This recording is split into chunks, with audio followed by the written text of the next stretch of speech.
How to change out the shell plate on the Lee 6-Pack Pro.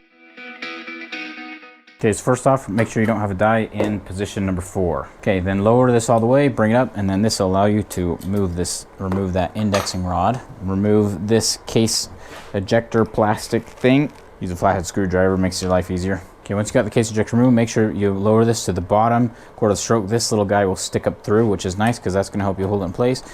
Break that loose, and then I like to stick it in vertically like this, just so I can spin it a little faster. And then once that's out, raise it up to get everything out of the way.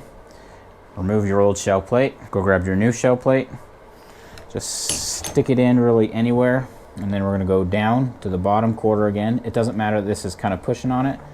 And then the bottom quarter of the stroke, and then we're going to tighten this. Again, this is reverse threaded, so lefty tighten, righty loosey. Makes no sense, but that's the way it is. Okay, last little bit, good and tight. Okay, then go ahead and install the index rod. They go down all the way. After installing the index rod, make sure you can't nicely, they put a slit in here, so if you're like me and you forgot to put this back in, it can slip over the indexing rod, which is real nice.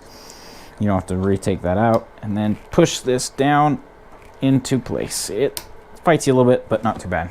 And then you can go ahead and install your die into the 4th position, and then make sure everything indexes like you would expect. Okay, guys, if you have any other Lee 6-Pack Pro shell plate questions, please put in the comment section below, or any other video ideas, also those as well. As always, guys, thanks for watching. See you next time.